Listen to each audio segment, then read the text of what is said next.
let's, Setting the terms as we're officially live. Yes, we I'm, are. I'm live today with Keith Caraway. This is our second podcast together. Thank you for having me. It is always good to see the beautiful Amber coming live from Tacoma. What? Yeah, to Compton, where it's Grit City for sure. It's been a bloodbath here lately. A lot of murders, a lot of death. You and I were just talking about friends and that have passed away unexpectedly, etc. And you mentioned you had a friend that messaged you on Facebook that is no longer with us. Yeah, and I didn't get a chance to reply, and I'm wondering, and you just leave it to my dumb ass to have some type of survivor's guilt or whatever. But I'm wondering if there's something I could have said that could have altered, uh, I wouldn't say the course of history, but hey, the course of history to where that one little thing. Because I've also got a phone call this week where someone told me, "Hey, because of you, I now have $100,000 in the bank, and I'm have paid down my student loans. This is no bullshit. And I just want to thank you for making me feel like I could do it and making me feel that I had some other goals." And the person said the craziest thing. I had to get over myself and stop my pity party before I started accomplishing my goals. And I was like, I motivated you to fucking do that? Oh shit, I need to motivate myself. No shit. This person currently has over $100,000 in their bank account, and they said I told them to do it. So you have one person that you messaged back, and that person is thriving and doing well. You have another person that reached out to you and said, "Hey, I'm not doing so well. Would you mind sharing the text message that you got from the person that died and what they said to reach out to you?" Yeah. Let me see if I can kind of redact what to protect people. And anonymity and privacy. Yeah. Yeah, I mean, this is still ongoing, right? Yeah, I can relate because I have a story to share with you that's on a similar vein. That's something that happened to me this week. So it's interesting that you're kind of having a similar experience just with a different person. So your friend reached out to you on social media, and what did they say? Forgive me, I'm going to decline. Which one? The one that said that they had a good experience, or the person who is no longer here. So the person that is no longer here, that's initially what you and I started talking about. And I'm not. To me, that's too new. I'm not ready for that one yet. Maybe that's a. So I understand that it's new and it's fresh. So since you're not willing to share your experience, I'm going to share my experience. Does that work for you? Yes, that's better. That's better than So one of the things that you said is that you said, "Hey, did you hear about so and so? Did you hear that so and so is no longer with us? That person has died?" And I said, "Yeah, I might know that person." I said, "But I had something similar happen to me this last week." I actually had somebody message me on Facebook at the last week of July to reach out just to say, "Hey, just wanted to check in with you, invite you to maybe go jet skiing sometime. You were mentioning that you work all the time." And this gentleman, I messaged him back and I said, "Oh yeah, I do work all the time. I don't really have time for a social life right now." And he expressed that he's also equally busy. And then 5 days later, I get on Facebook in the morning and I'm scrolling through and I read that this person is dead. Is no longer with us. He was murdered.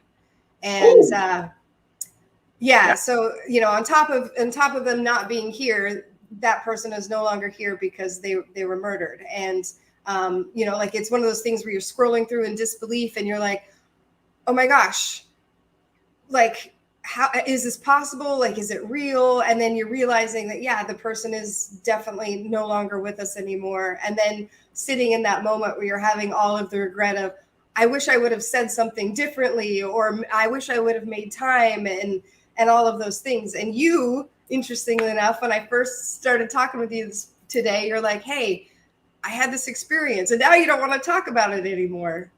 I don't like to. I don't know if it's nerves of being absolutely sober during this interview, but I had like a wave of like emotion, like I just got a little I got a little reminder on my thing that basically said, hey, his thing is this week, and I'm thinking, look, I just I don't think it's appropriate for me to. That's just not. It's not my bag. So if something happens, so let's do a hypothetical. If something happens and it was you, and I'm having a conversation, because the last time I had my podcast with you, you were not yourself. You were not doing well, and I didn't realize that you were not in a good way until we were live. I looked to me like I was having a damn good time. You might have been having a good time, but for me, like, trying to have a conversation with you and realizing that you were incapacitated in the worst way. You were a bit belligerent and difficult to understand and follow. Then it was like, okay, does this person have a problem, that needs to be addressed, kind of a thing? Mm-hmm. And then the fear of, should I say anything? What if I don't say anything and he does need help? And then I'm the kind of friend that decided not to say anything. How do you navigate that? Well, you could have two ways of looking at it, right? You could continue that path, right?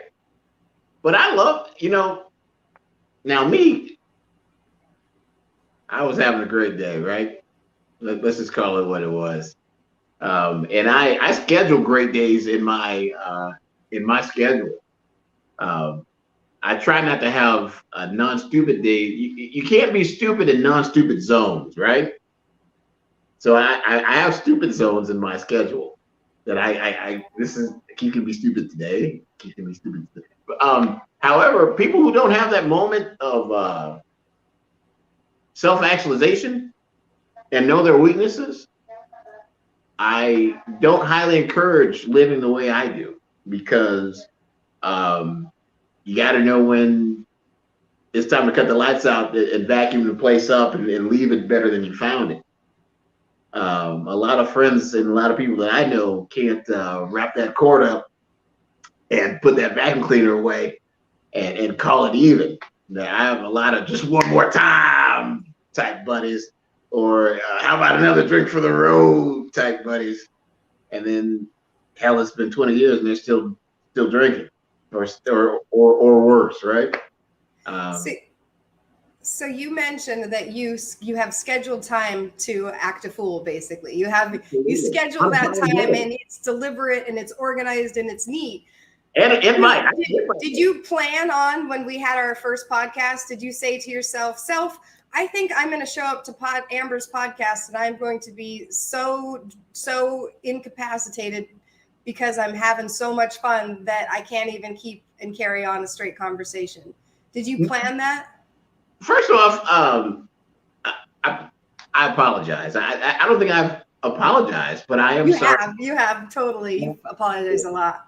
Okay, sorry. Well,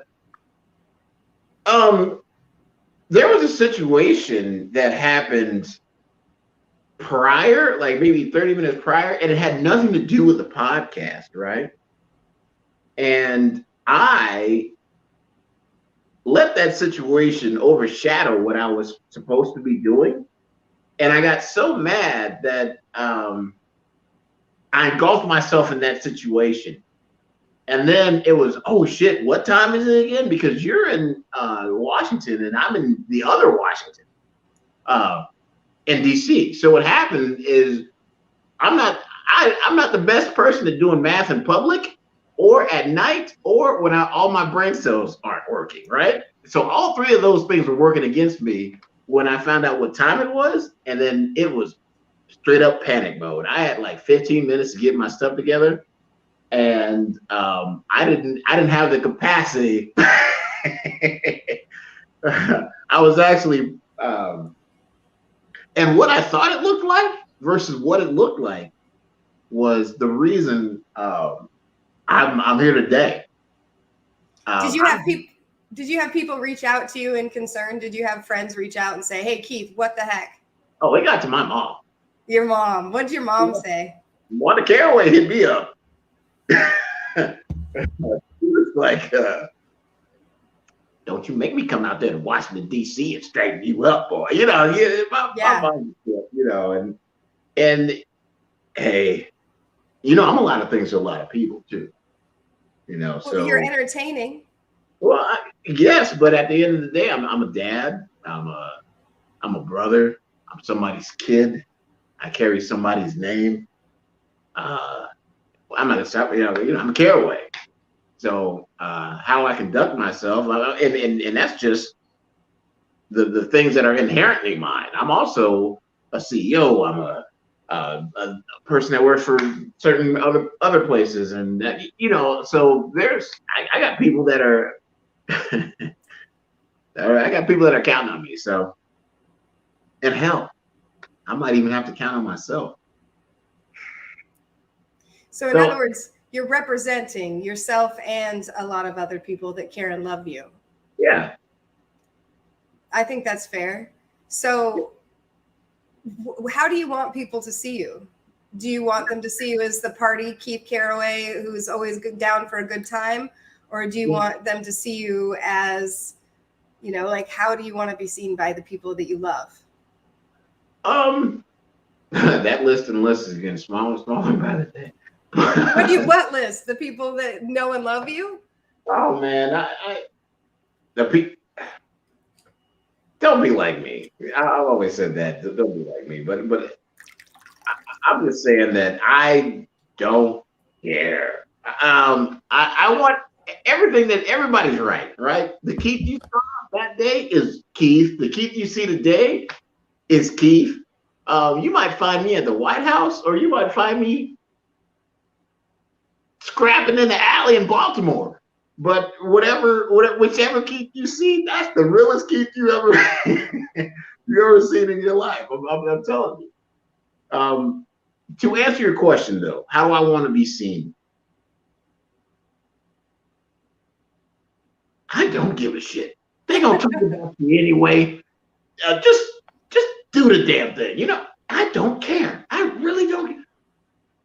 I want people to know that any type of way you saw me was the truth. I don't care. But I mean that with love. I'm not recklessly out here doing crazy things unless it's scheduled. But I don't care. It's all true. Keith Caraway can take you to the coolest places in the world. And you can also be the best buddy that you call when you're getting your ass kicked and you got that one person you need to call to go fight those dudes or whatever. Yeah. Hell, it doesn't have to be anything fisticuffs. But you need an extra partner for trivia. Oh, I'm terrible at trivia, Keith. Terrible at trivia. Hey, we've actually trivia before. We were, and I got every question wrong because that's what I do when I'm doing trivia. There's certain things that I don't mind being bad at, and trivia is one of them. One of my best people in all the land are Keith and Katie Benoit, and they take me to trivia every once in a while in Crystal City. And they're so nice. They let me ride on their boat sometimes. I've never went to trivia with them and not won something. I think the least we got was third place. Yeah, no, that's not one of my attributes. What do you think one of your greatest attributes are? You said you don't care about what other people think, but do you consider yourself a person that has a lot to offer to society? By default. By default? Yeah, on accident. Tell me about that. It's not because I was sat here to do something. It was just that I'm very I have a knack for learning how things really work and how they really operate. And the craziest part about the world is you really don't have to know very much to be successful. I agree with that. You don't. And it seems like everybody who cares so much, it's hilarious to me how unsuccessful they are. Or a lot of people that do care, it's all relative. Like I don't know anything. And I'm not saying I'm crushing it, but I can put some cheese on my hamburgers. That's a milestone. That you can put cheese on your hamburgers. Yeah. You've been out of the military because you were. How long were you in the military? 20 years. 20 years. Yeah. In 2 days. 20 years and 2 days. Yeah. How has it been transitioning out of that military role? Oh, I haven't got up at 6:30 in the morning in a long time. It was pretty damn easy. But as far as getting a job, it was hard. As far as I mean, think about it. I've been a sergeant since 2003. The first time someone told me no, I didn't know what to do. Yeah. I literally, it was like I was like, should I hit him? What? In the civilian world, someone can tell you no. That fucked me up. I can relate to that. You know, I had a job interview today. Uh-huh. And I'll tell you, between you and I don't think I'm going to get the job. And it's not a confidence thing on my end. And really, truly, if I don't get that job, it's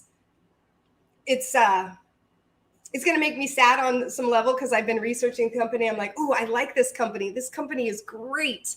But I don't think I'm going to get the job based on my candid approach initially, because I'm like you. I'm not used to being heard. Like I'm really good at what I do in my business and running a Smile Like Yours photography. And I don't get told no a lot, and I don't really need to answer to people judging me. You know, the people that reach out to me, they know that I'm amazing at what I do. They've seen my portfolio or heard about my reputation.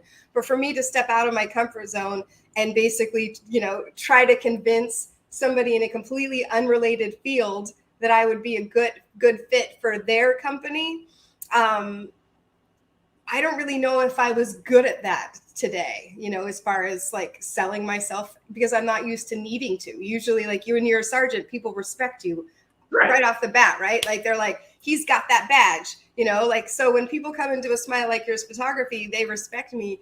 And in this particular situation, I was just another person that they had to call on a list of people.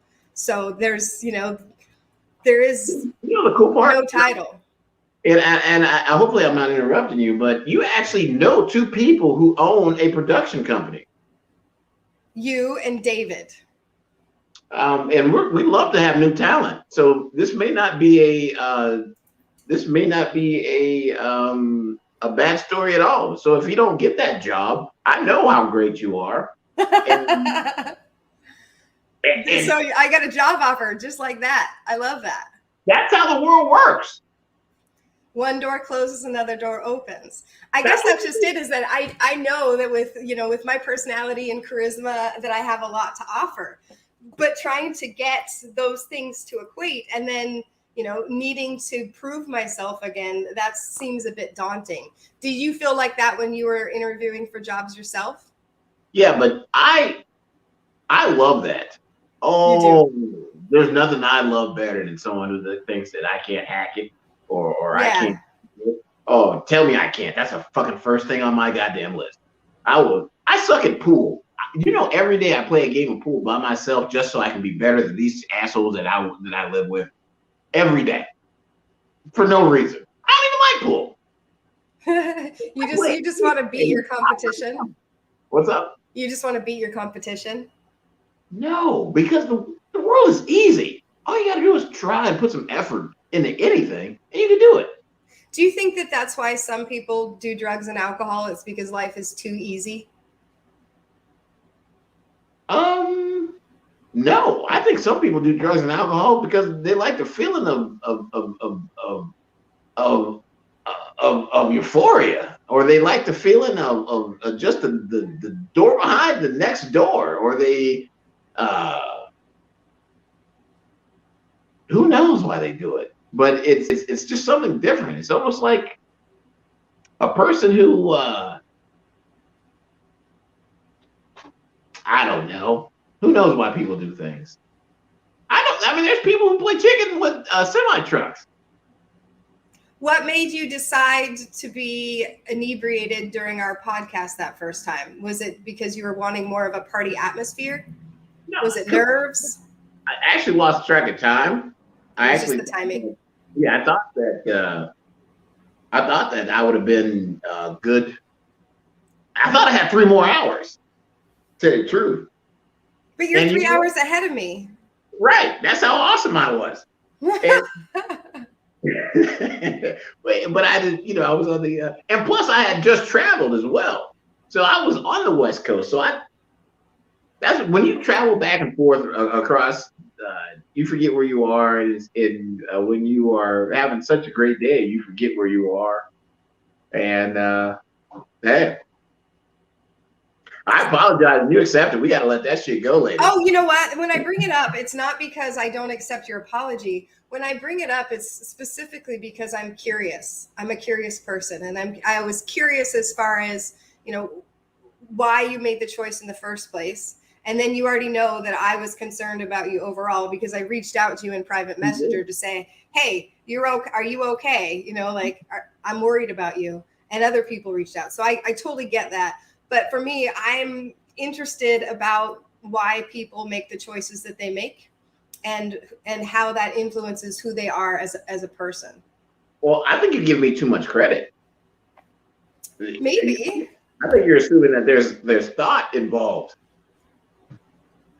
I usually think about things, my choices before I make my decisions. Typically, how there was a frozen thing of chicken with me. Yeah. I actually thought I had so much time. I was on a barbecue in between time of our interview. How did you lose track of time, that much time?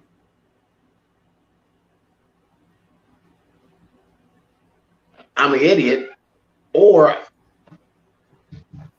there's a common thing about DC ladies, right? Or just people in DC.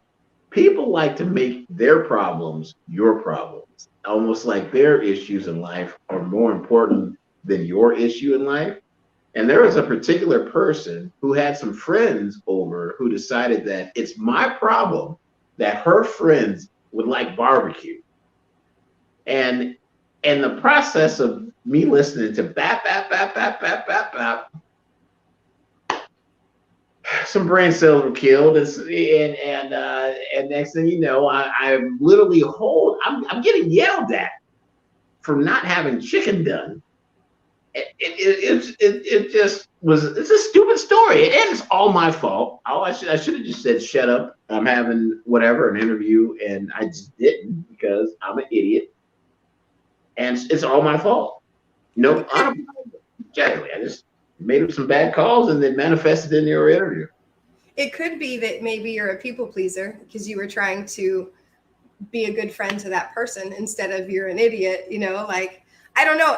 As far as me giving you too much credit, I definitely give you credit. It's an idiotic trait that I may carry. Being a people pleaser? Or idiotically. I'm a people pleaser as well. And I make my fair share of mistakes because of it. I'm definitely a human. I fall on my face. I make mistakes. Sometimes I have to eat crow, that kind of thing. That's what I'm saying. I'm not mad at you on any level. Again, I've been very, very clear about, hey, I was just really worried about you. And also I felt a little bit cheated because I wanted to have a straightforward conversation with you about life. The topic of this particular podcast is how to bet on the winning horse. So if you were a horse and I was putting my money on you, would I win with that money or would I lose with that money? Oh, hell yeah. I always bet on Keith Caraway. Well, there you go. Here's the reason why. When it's go time, I mean go time. Like go time. Go. I don't even talk about it. Just wait on the results. So today is go time for our podcast. We're going. We're doing this thing. Yeah. How do you feel about it so far? I mean, we're out here. We're in these streets. We're giving the people something that they didn't know. Yeah. I feel good about that. We might even talk about horse racing. We are going to talk about horse racing. For sure we are. How are you doing in the racing? Not nearly as good as last year. However, I did get a chance to I witnessed a horse winning this year, and that's Cargo, and who was my problem child, who's currently injured right now. But it was such a great feeling going down to Santa Anita and watching him and standing in the winner's circles. And my buddy Michael Lloyd, he's an awesome composer out of Santa Monica who does awesome scores for like big movies. And I can't believe he's my friend in real life, but he got a chance to sit with me in the owner's box, and it was so great to watch the horses do whatever. Just recently, I had a horse scratch, and that kind of hurt. But the Collusion Illusion will be out running here pretty soon. I guess, and he won the race last year too. He was a 4-1 favorite before we scratched him. So what is a scratch? What's that mean? Scratch. He went when? Why? We scratched him from the race. Oh, how come he got scratched from the race? The trainer had some issues with him. I couldn't remember what his exact injury was, but he didn't want to risk it, and I don't blame him because Collusion Illusion is a damn good horse, and I love the fact that I get to be a piece of the history with him. How did you get involved in horse racing in the first place? Did I tell you this story? No. Mm-mm. Well, this is one of those. We'll talk offline stories on See, you keep all of your good stories, and you're like, I am not sharing anything. I'm keeping all my stuff in close. Let me see if I can tell the unclassified story of this. I just so happened to see a horse run across my screen, and I thought the horse was running, and I thought something was wrong with my computer. Or maybe I was just drunk. I was like, there's no way in hell that horse ran that fast. This big, huge horse running across my screen on my computer.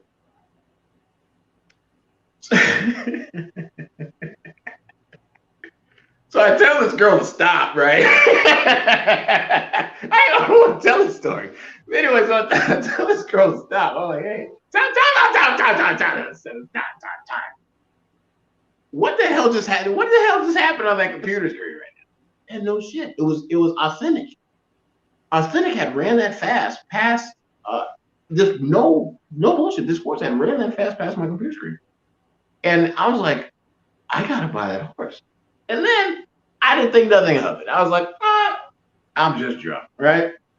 And then it was like, would you like to be a part of history? Buy a piece of this running horse. I was like, hey, this is not the damn horse that we just saw. I ran outside and I was like,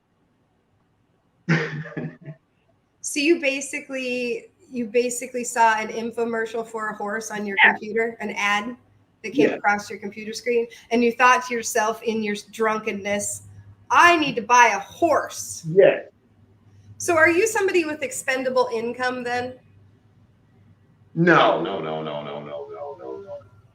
I keep it. I can put some cheese in my hamburgers, but I wouldn't call it expendable income. Do you bet on horse racing because you're hoping to become wealthy from it, or what is it that has you into it? No, I own horses. And you own, you buy pieces of them? How does that work? So you can buy, say you decide that you want to, there's a nice 2-year-old that I love about Bob Baffert horses. That dude is awesome. And everybody acts like they hate him right now, but I'm telling you that he's a legend. And anytime he has a 2-year-old that is a prospect, I'm like, bam. So anyway, you can probably get 5% of a horse for between, I don't know, if you bring 20K, you'll have enough. So you bring $20,000, will buy 5% of a horse. Does that mean that you get a portion of the winnings if the horse wins? So you don't have to actually bet on the races? Right. Is that how that works? Right. Are you responsible for the expenses of the horse as well? You own the horse. 5% of that horse. So you're like a shareholder, a horse shareholder. share the horse. But if you own the horse, so if it needs whatever, you pay whatever. I mean, it is what it is. Have horses been a good investment for you overall? We can definitely put some cheese on our hamburgers. I think cheese only costs $1 or so a slice. You got a couple bucks. Well, next time you're out in DC, I'll buy you a hamburger as well. Make it a double cheeseburger. Where's the best place to have a burger in DC? Oh.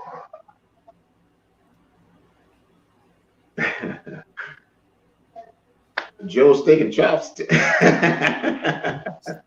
Is that a real place? It is. Joe's Steak and Chops? Yeah. And why do you like their burgers? I've never had a burger there, but you had this steak. Okay. So I'm a steak girl myself. I love steak. It's one of my favorite foods. Although lately I've been eating more vegetables than meat, but that's another story. But steak. What is the steak that you order when you go there? What did I get the last time? I think I got I wasn't that hungry. I think I got whatever the medium cut prime rib was, and it was delicious. Oh yeah. I don't usually order prime rib when I'm out. It never turns out the way that I want it to. Oh, you got to come to DC then. Can I ask you a random question? Absolutely. What do you think of Britney Spears' conservatorship?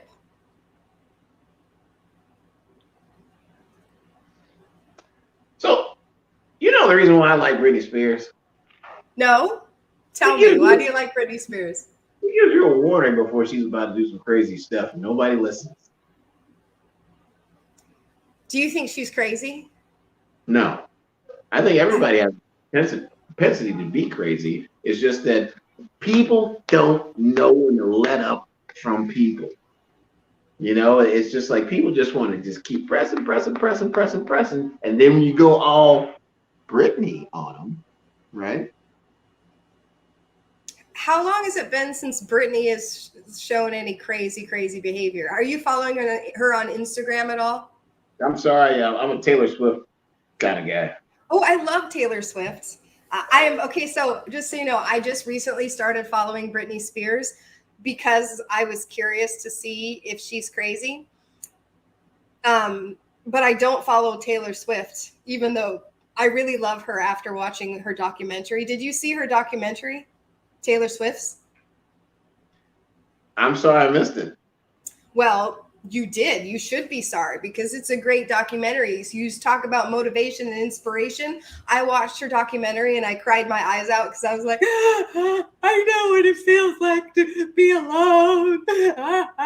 It was very emotional for me. You know what else is gonna make you cry? What? Tell me. When my documentary comes out. Why? Are you going to say bad things about me? No, it's actually not about me. It's about a guy named Michael Enright. Okay. But I'm in it, and I can't tell when. And the great director Adam Wood directed it. I'm sorry, Emmy-winning Adam Wood directed it. That's going to be out soon, and it's about a guy who is still not in the United States. Michael Enright is still trapped in Mexico because of red tape and because we're idiots and we're not as good as people as we think we are. You're talking, he's a soldier, correct? Damn right he is. Yeah, I've been seeing a little bit of your posts and I wasn't really sure, how you know this person. Is he a close friend of yours? Yep. And it's been 5 years and he's still not home. Is he a prisoner of war? No, he's just trapped outside the United States because we're idiots. He's a British-born actor. He was in Pirates of the fucking Caribbean with Johnny Depp and all these other A-list people who should be coming to his rescue right now. Why do you think people aren't coming to his rescue? Either they don't know or they just don't give a damn. Do you think it could be both? I think once this documentary comes out, people are gonna come out of the woodworks and act like they. It's not, and what are they caring about? That's an interesting question because I don't know how much people care anymore. It's, um, it's a lot of times it seems like it's every man for himself these days. At least that's kind of how I've been feeling lately. So when you ask me whose bias do I seek, who do I want to impress? It's I don't give a shit. Because you've Either they love you or hate you. And guess what? I'm not trying to flip anybody. I'm at the point in my life where you feel the way about Keith Caraway the way you feel about him. And it is what it is. Either you like my barbecue or you wish I can't. I need to hurry up and get it out of the way so you can use the grill. It is what it is. Yes and no. Because like you said, you're one person sometimes and you're another person under other circumstances, right? So like, for example, I might not like Keith Caraway when he's high and drunk, but I might like Keith Caraway when he's sober. Those are two very different identities. You're not the same person when you're under the influence. Caraway has never been high and drunk. I graduated from the DARE program. I went to fucking kindergarten, so I refute that notion. And Never. If you like your doctor, you can keep him. What do you think of the DARE program? I think we need to bring any program that gives kids an opportunity to be in school longer a go. Any Head Start program, any latchkey programs, that is where we're failing. This nation is in our children. I ride the Metro when I used to ride the Metro, and I can tell you, any opportunity we have to touch the children, to teach them something, to keep them fed and happy and not robbing and not hitting, we need to do that.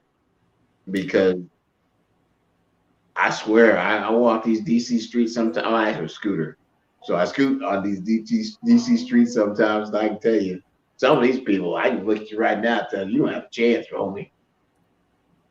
Why do you think that is? Is it parenting? How are they getting that way? Because I don't think it's just DC either. As far as watching society slowly devolve, it's a problem that I think most of us are seeing, especially here in Washington State right now. I mean, you got how many children? No. What? No, go ahead. I have one daughter. That's right. Actually, yeah, she's an adult, isn't she? She's going to be 20 in January, so yes. You got voters, Yeah, I have a voter. Yeah. She's very, very headstrong, and she's got her shit together. It's a very satisfying feeling to see your child grow up and then succeed as an adult. It's a good feeling. Your children are grown. No, they're growing though. I had the opportunity. I was down there. My kids are where you are. How old are they? How are they? How old? How old are they? What are their ages? Keith is 14. Derek's 10, and Al's 3. Okay. And it's crazy because I had to. The first time I've seen my son's voice change. It was crazy. I said, "Hey, it's good to see you, man." He's like, "Hey, Dad." And I was like, "This used to be the kid I used to carry like a little friend, Now he's." Does he want to be in the military? Oh God, I hope not. Did I say that out loud? You know what? Anything that I used to give a shit. Now it's more or less whatever's gonna make him happy, whatever's gonna make him spend. Who the hell am I to tell someone what they can or cannot do? I just got one goal, man. Don't suck and don't be a pussy. Just be bold. How do you avoid being a pussy? If you don't like it, say it with your chest. Say it with your chest. Yeah. Be bold. If you don't like it, you don't like it. If you like something, be bold. Say you like that. So you said when you got out of the military and you were looking for jobs that was a tricky time. Were you able to get a job? Yeah, I got by. Yeah, I got, but it was courtesy of cats like Robert Comer, who's doing great work at JBLM that with the Hire Our Heroes program, who taught me to get over myself, right? And it's not there's things that you don't know, like taxes. There's a lot of tax considerations that get taken care of when you're military. There's a lot of we think that we are owed something, like, oh my God, I was in the military, therefore you should automatically push me in a job. Hell no. It's about what you can offer an organization. Yeah. And it's funny because a lot of people in a lot of jobs that I have don't know that I'm prior military. They just assume that you should hear how they talk to me. Oh, you wouldn't understand, man. I was at Death Storm. A word, and then by the time they're done with their diatribe or whatever the hell you call it, I authenticate myself to them and I say, well, I might know a little something about some pay dirt. That's what I like to call it because I love that tax-free money when I was over there. I know exactly what you're talking about. And let me tell you something, just because you got X, Y, or Z in 1998 doesn't mean shit for this organization. And let's be clear, I don't give a shit what you've done in your whole life. It only matters if you want a job tomorrow doing something else. What the hell can you bring the organization and is it beneficial to the organization? If you don't care about that, no one wants to applaud you for your past performance. It's about your potential. And if people don't digest that shit, then don't come to interviews where I'm sitting there. And guess what? I won't be allowed to come to your organization and tell you that you owe me money just because I did some shit back in the day. It's only, can I increase your profit and loss margin? That's all it is. What kind of industry are you in now? Oh God. Hell, I'm in insurance. I'm in property. I'm in executive producing. I got a bakery now. I mean, it's ridiculous.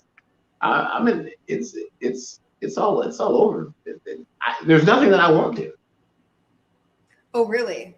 Right. What about the Meatloaf song? Are you sure you'll do anything? Oh, love. I won't do anything. I'm definitely picky about the things that I'm willing to do. I'll be a part-time stripper and I'll do hair if the margins are looking good. I would be a terrible stripper, Keith. I cannot dance for anything. I'm a terrible dancer. I can teach you. I don't want to be a stripper. I don't want to be a stripper. Well, no.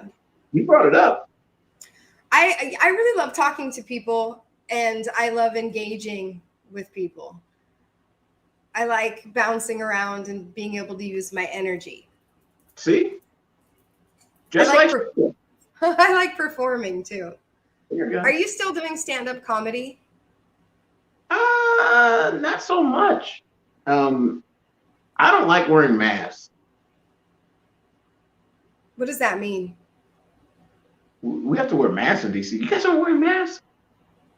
Oh, you have to wear a mask if you go out into public. Right. Mm-mm. So that makes me want to stay home. Are you vaccinated? Yeah. Yeah. Yeah. Yeah, I'm vaccinated. Well, they ain't playing in DC. Let you know. Yeah. Say you're not vaccinated here, then they'll come get you. Like it's like having cooties in second grade if you're not vaccinated in DC. Oh yeah, it's like that here too. But there's still people that are like, no, I'm a patriot. I'm not getting vaccinated. Yeah, if you're a patriot, you better be Cam Newton. That's the only people that are getting passes about vaccinations here. Like it's a thing. It's a thing. It's a thing.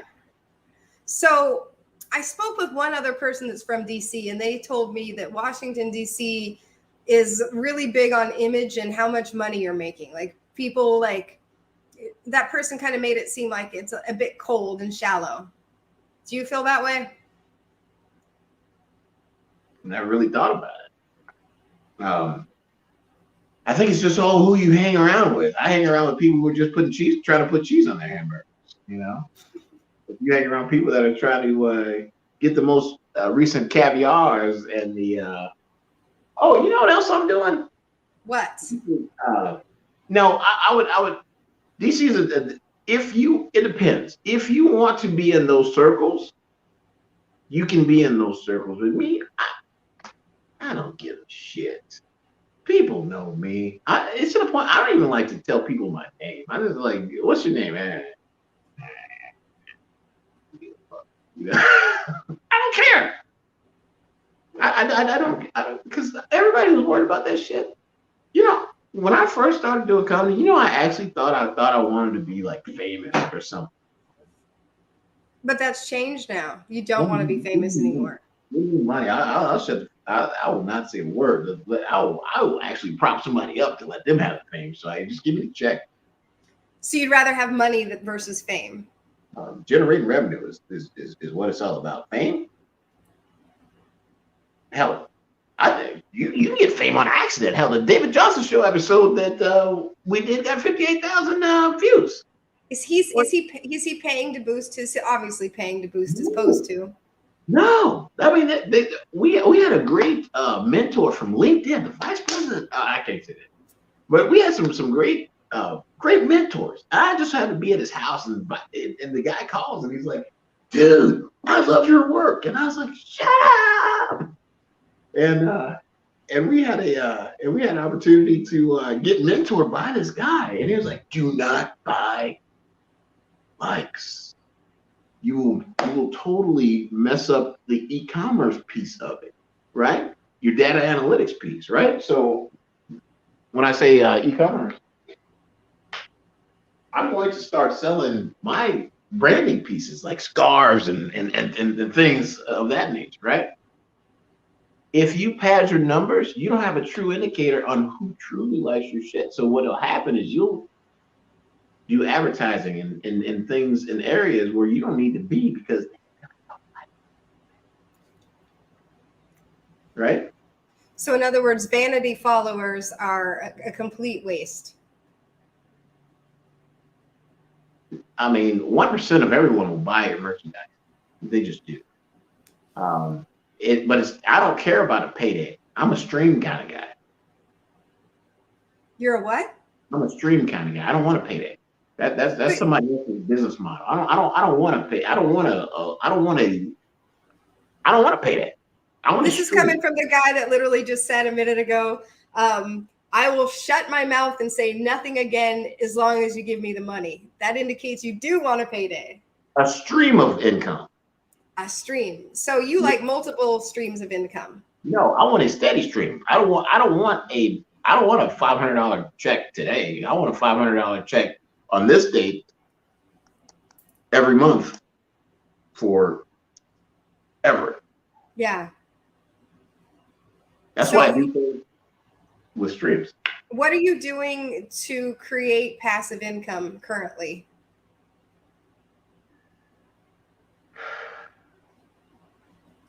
Are you investing? And I know what IRAs are. You do know what IRAs are. Did you start your Roth yet? Lady, I've had a Roth since I was 12. No, since I was 19 though. Cool. A good guy named Tom Hamilton. I was E4 running around with an Escalade, and he asked me how much money I had in my bank. And I was like, I got $1,800, and I thought I said that shit with pride. Like I got $1,800, and he was like, "Oh, and you drive an Escalade and you have an $1,800," and I was like, "Mm-hmm." And he's like, "Sit down, son." And Tom Hamilton was an interesting man, but to this day, I have the same account that he told me about, and not only about investing in the IRA, but also investing into a nest egg account where you put a little bit more money than your long-term money, and you're able to touch it to prevent you from touching your bigger. So do you consider yourself a person that's always been smart with money then? No, I have been lucky enough to surround myself with people who said, "Keith, you're being an idiot." And I listened because you know what? They were right 100% of the time. What is your financial plan for yourself? Do you want to retire in the next 10 years? Could you retire now if you wanted to? I was retired. I was living in Oklahoma, Mustang, Oklahoma. And my buddy Kevin, shout out to Kevin Brantley. He told me, he said, hey, I got an opportunity for you in DC. And that's what brought me out of retirement. Because in Oklahoma, a dollar still means a dollar. You should see my place in DC. My closet in Oklahoma is bigger than my whole place in DC. My closet.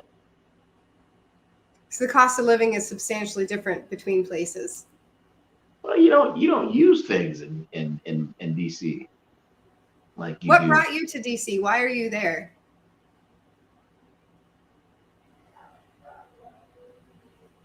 Kevin Brantley. But I'm glad I'm here. I learned so much stuff. Think about well, you don't know, but there's so many other opportunities. Horse racing started in DC, right?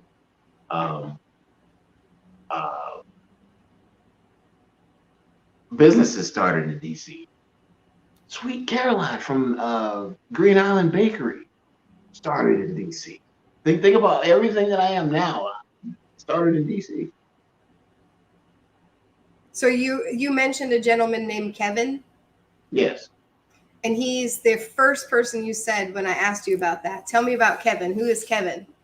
Kevin Brantley is probably the funniest. And Kevin Brantley, to tell you the truth, he started doing comedy before I did. And I did it because he did it. And then he stopped doing it. But we've actually had an opportunity to perform together in DC for our friends. And that's been a treat. So Kevin's a good guy. So you moved there because of him, because he lives there? Well, he had a great job opportunity for me. Did you take the job? Yes. And are you working that job now? Yes. And do you love it? Yes. And I love the people. Oh, my boss, Phil, he is so awesome. And I'd say one thing cool about him, he never. I've had preconceived notions about. I don't know. We'll just say people in their 60s, right?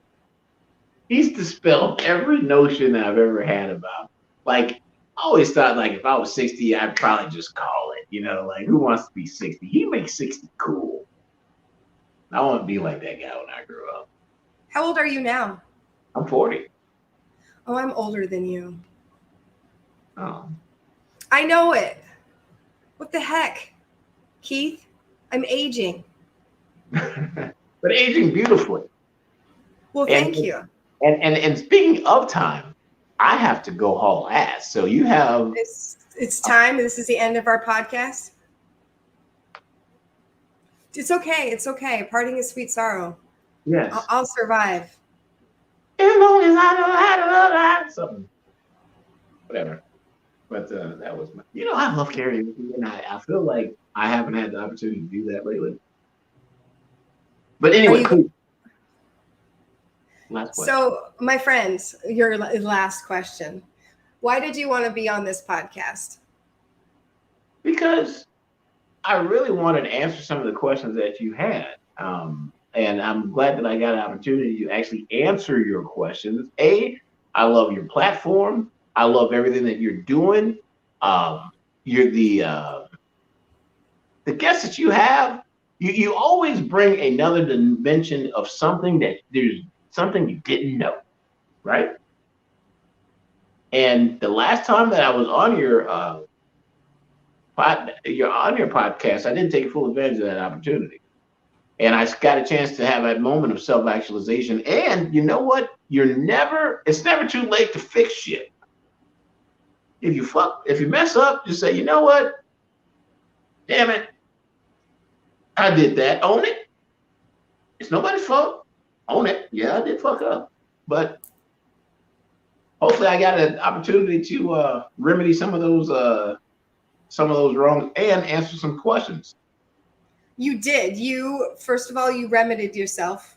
You answered some questions, and you left me wanting more, which is great because I still feel like I really don't know Keith Caraway very well, which makes sense because we haven't spoken very often.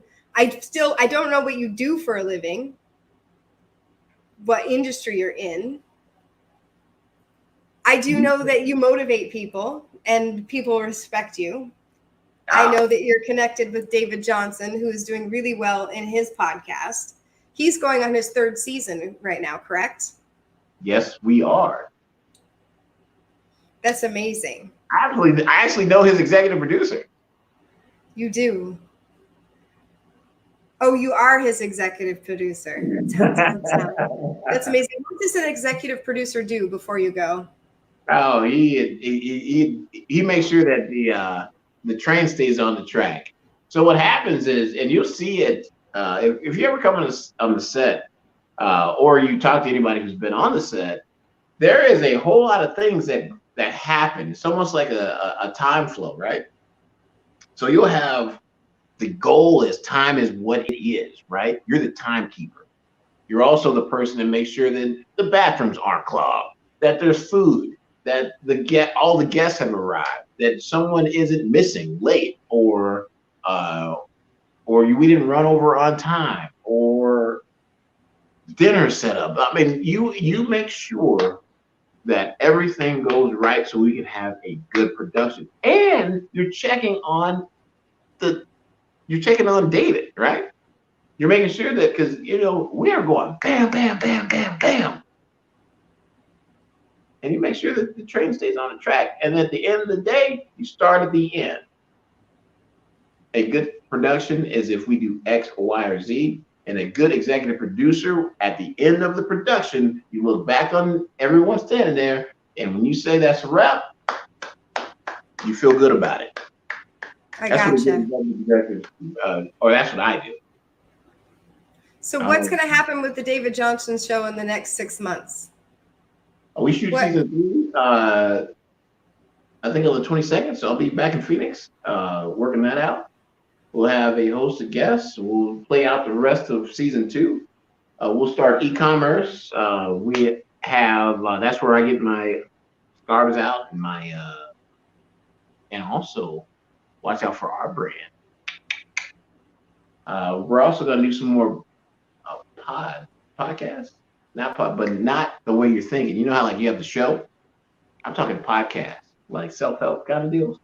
Oh, okay, cool. Yeah. So are you all building a YouTube channel then? No, we're building I can't remember, didn't forgive me. It's a 3-pronged kind of approach. And